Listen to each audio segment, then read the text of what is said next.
legs ran frantic like birds from a nest, and I ran until drained, leaving no choice but rest. So I fell asleep softly at the edge of a cave, but I should have gone deeper, but I'm not so brave. And like that I was torn out and thrown in the sky, and I said all my prayers because surely I'd die as I crashed down and smashed into earth, into dirt. How my skin did explode, leaving only my shirt. But I shot through that tree, and that tree grew out fruit, and I became the seed, and that seed was a root. And I walked through the ground with my roots and my leaves, and I tore up the shirt, and I ate up the sleeve. And they laughed at me and said, what is your plan? But their question was born, I could not understand. And then suddenly I ripped up and placed in my mouth, and it swallowed me down, at which time I had south. I said,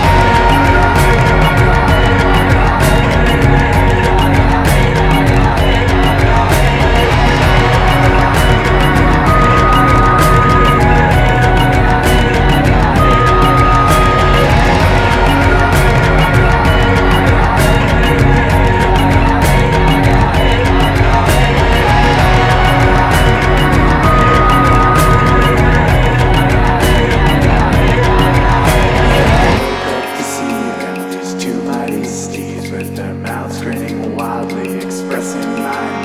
As they stood there above me, being flanked on each side, I felt no need to fear them, no reason to hide. So I reached up to touch, but they faded too soon, yet their mouths still remained and stacked up towards the moon. How that ladder of mouth waves so soft in the night, and I looked up in awe at that beautiful sight, and I dreamt about climbing into the night sky, but I know had I touched them, they'd melt back my fly. So I got up and walked down the path in the dark, and there deep in the distance my eye caught a spark of a crab twice my size with incredible strength. Oh, it greeted me kindly, and then we all drank, and we drooled out together right onto the ground, and the ocean grew quickly right up all around, and we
am a